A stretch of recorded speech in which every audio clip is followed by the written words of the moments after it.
about 20 olive trees. I bought it with my partner a few years ago, and since then we've been learning how to relate with them respectfully, in connection. These trees are much older than me. I believe the oldest ones are at least 150 years old. Every year in October, we harvest the olives and bring them to the local mill, where the oil is extracted. This oil becomes our main source of healthy fat for cooking and dressing throughout the year. In this video, I'll show you how we receive this gift of nature in a way that stays connected with the spirits of the trees and the land. Olive trees have been companions to humans for thousands of years. They symbolize peace, endurance, and wisdom. In Portugal, olive trees are part of the landscape and the heart of rural life.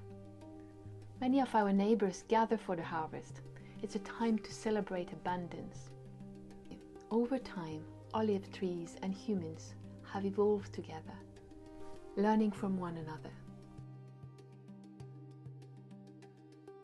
The day before the harvest, I prepared an offering for the olive grove. I gathered flowers and leaves, asking them for their blessing to be part of my offering. When flowers are picked up in a sacred way, they keep much more energy within them. Amongst all the trees in the olive grove, there is one I call the master tree, the largest and oldest, radiating presence and majesty. I brought my flowers and leaves and created a small ephemeral altar for the spirits of the land and the olive trees.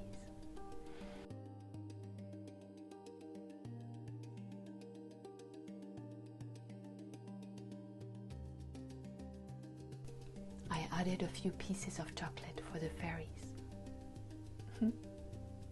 I express my commitment to harvest and prune with respect, to give thanks for their generosity, and to ask for a smooth, abundant harvest.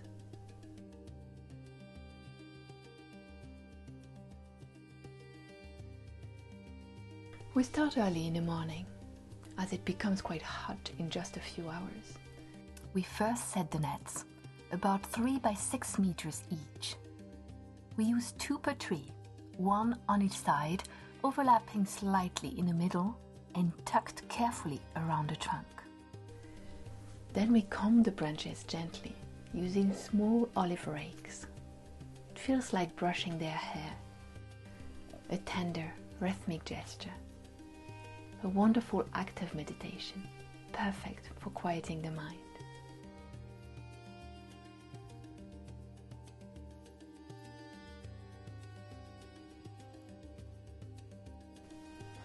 Each olive that falls carries a little piece of sunlight, rain, and time.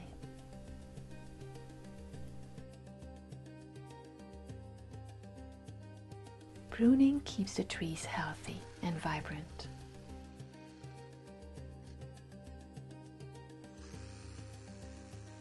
Here you can see a tree that has been abandoned and not pruned for years. It is invaded by brambles and full of dead wood. The tree feels dormant, and very few olives find enough energy to grow. Pruning prevents the trees from growing too high, helps them renew their strength, and reduces dead wood. There are many ways to prune olive trees. Some approaches feel tough and disconnected. I try my best to offer pruning as a gift to the tree, like giving it a nice haircut. But I'm clearly not an expert. I've simply learned through more than 10 years of living close to olive trees, listening, observing, and experimenting in different ways.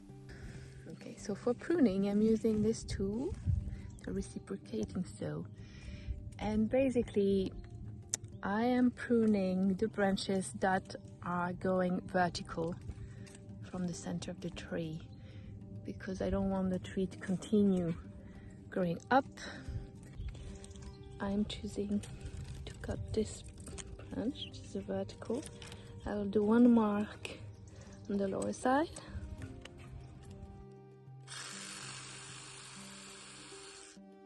And then I cut it from the upper side.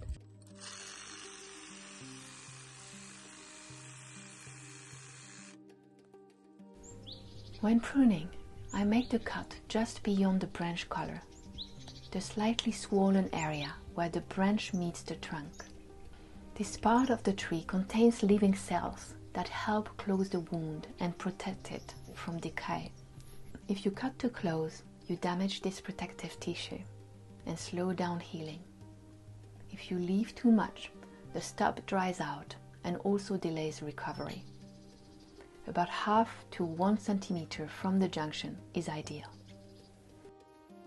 For heavier branches, I always make a first cut underneath to prevent tearing, then finish the cut from above.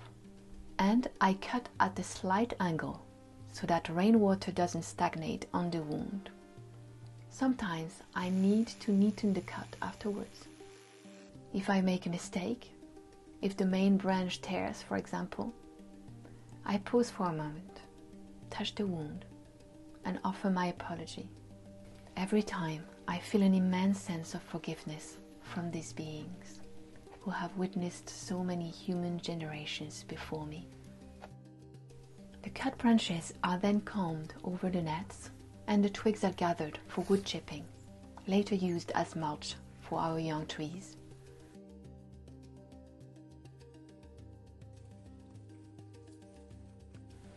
The olives are collected in the center of the net and poured into bags.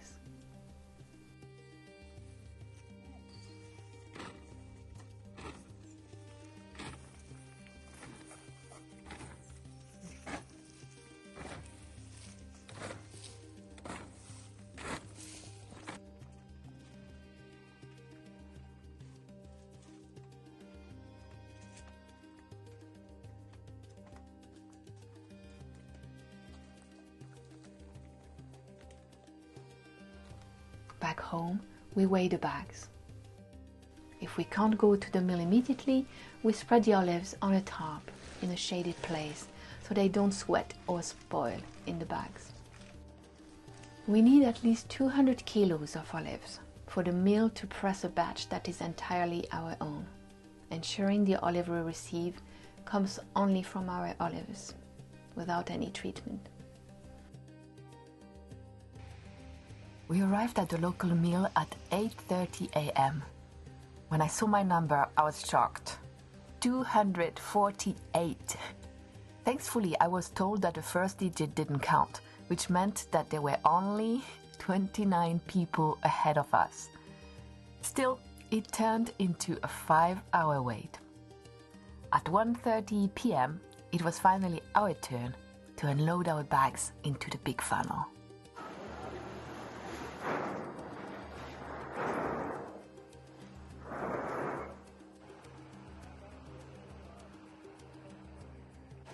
The olives are washed and all the twigs and leaves are removed.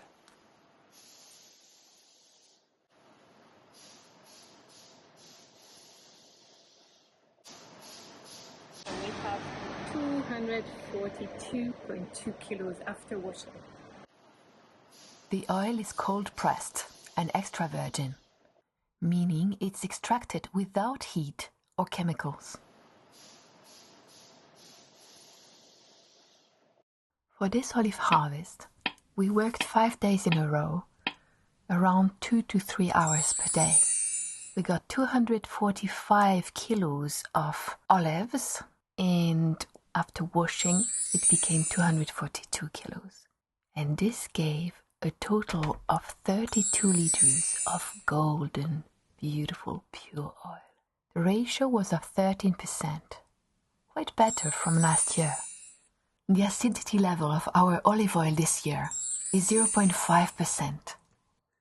Acidity measures the amount of free oleic acid in the oil. The lower it is, the fresher and purer the oil remains. When the acidity level is below 0.8%, the oil is classified as extra virgin. Between 0.8 and 2%, it is called virgin. When the acidity rises above 2%, the oil is known as lambent, and it is not suitable for direct consumption. It must be refined before use, losing much of its vitality and energy in the process. This is the most common type of cheap olive oil on the market. Now let's look at the connectedness level of these different types of olive oil. On the left side of this scale, the oil contains very low levels of minerals, vitamins, nutrients, and life force energy. It is disconnected from spirit. The further we move to the right side of this scale, the more we gain in soul quality, vitality, and connection with spirit. This principle applies to all food we consume. As someone once said, we are what we eat. If you wish to deepen your relationship with spirit and your ability to communicate with nature, it begins on your plate by choosing foods that are truly alive. It takes a day or two for the oil to be ready. When we bring it home in 5-liter containers, it is time for celebration. Yeah. We taste it on fresh bread and compare its flavor with that of previous years. My partner and I use about 25 liters of olive oil a year. It's our main source of healthy fat. We cook everything with it. Each time I cook, I feel that the food is infused with the millenary wisdom of the olive tree. This oil carries the sun, the rain, the soil, and the silent dialogue between humans and nature that continues through every drop.